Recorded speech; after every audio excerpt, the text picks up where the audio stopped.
get it running, and get all our members to come out.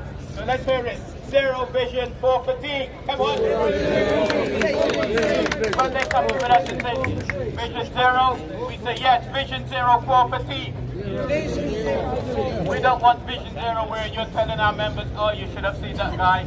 Vision zero from the mayor wasn't training, it was refreshing. Companies will tell you, oh, we gave you training. That's a load of rubbish. We all knew what was there. It's made no difference to us. Just put more responsibility on us. So it's time we get our vision zero. We get out there and make sure that we do it all as one. I don't want to hear of any company where they've gone in on their own and said, yeah, we've agreed something. You can't agree because Unite is going to make sure that all of us understand what fatigue management is in terms of the time you're not at work, when you've got problems, we've got people who've got disabilities.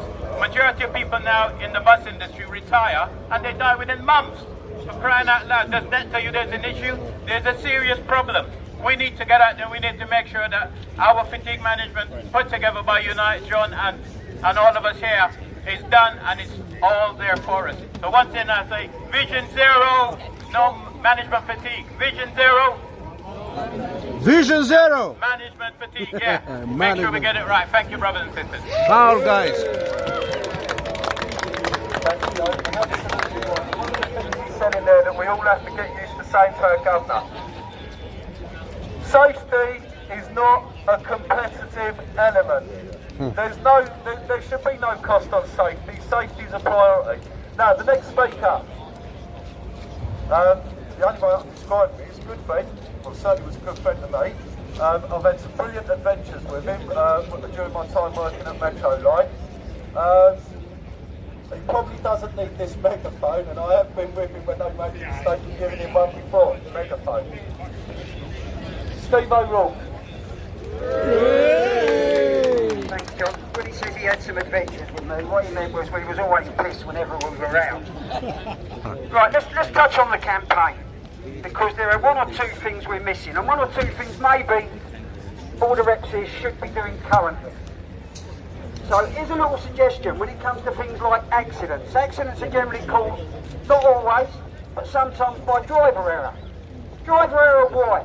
When a rep goes into a manager to represent anybody on an accident, blameworthy, he should be telling that manager, not the driver's fault, your fault. He's at the end of a 5.5-hour shift. He's knackered, he's tired, he's going to make mistakes. You can't think straight when you are tired. You will make mistakes, so don't blame the driver, blame yourself. Change your schedules. Give us more running time. Who has got enough running time on their route? Anybody? No. Who here sticks to the speed limit? Here's another one. Anybody? Yes. Yeah? I bet a lot of you don't. There'll be some that do, but I bet the majority of bus drivers across London are breaking the speed limit daily. Yes. Why?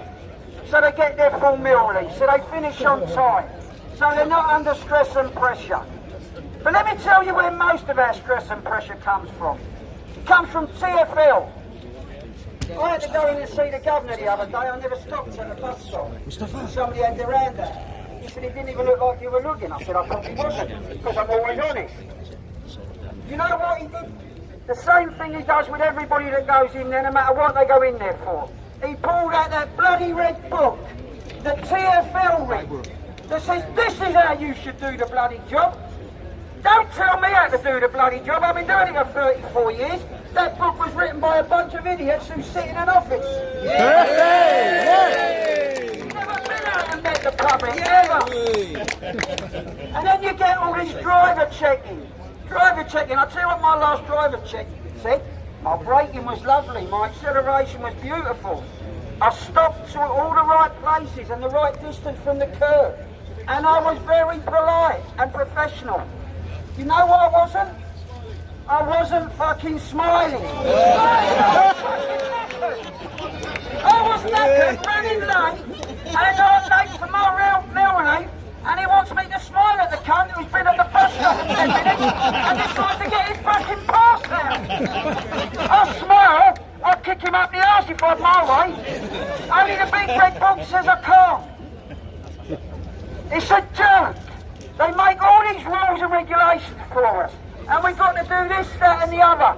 Like somebody mentioned earlier, I'm a human being. I'm not a bloody robot. I make mistakes. Does the governor care? No. Does he care that I've got 34 years with a good record? No, he gives me advice and guidance. He's probably never been out on the fucking road himself. Some of our managers are college graduates. College graduates used to sit in the classroom and smiling at the tutor, kissing arse. They're still kissing arse, they're kissing the other management's arse. And who gets the blame for all that? Me. Who's to blame for all the lost mileage? Me. You. Who's to blame for the lack of headways? Me and you. Because we should be looking at that proxy monitor up there. Well, hold on a minute. If I'm looking up there, oh yeah, I'm where I should be. Oh shit, I just knocked that cunt over on the crossing. When I go to the governor and say, it's because I was looking at your headways, governor, he's going to let me off, isn't he? Of course he is. Utter crap. TfL are to blame for most of our problems, and here's another one. I've got it coming up in a couple of years' time. Some of you will have it coming up very soon. Route tendering.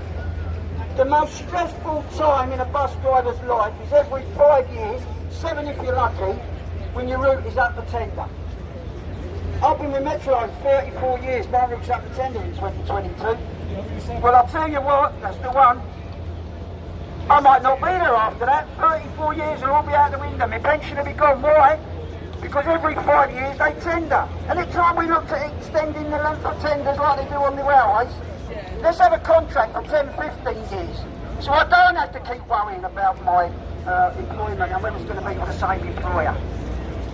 And the only difference will be, if I get moved to another employer, it'll still be another shit employer, they'll still be jumping all over me about the mileage and the rules. And that in itself, stress, is a growing problem in our industry. And as we all know, stress leads to fatigue. When you are stressed, you're down, you're depressed. When you're depressed, you're fatigued, you're permanently tired. You're knackered. You'll make mistakes. And then the governor will jump all over you with that, which adds more stress and pressure. It's a vicious circle. And then you get sick. And it's got to end, and then you get sick.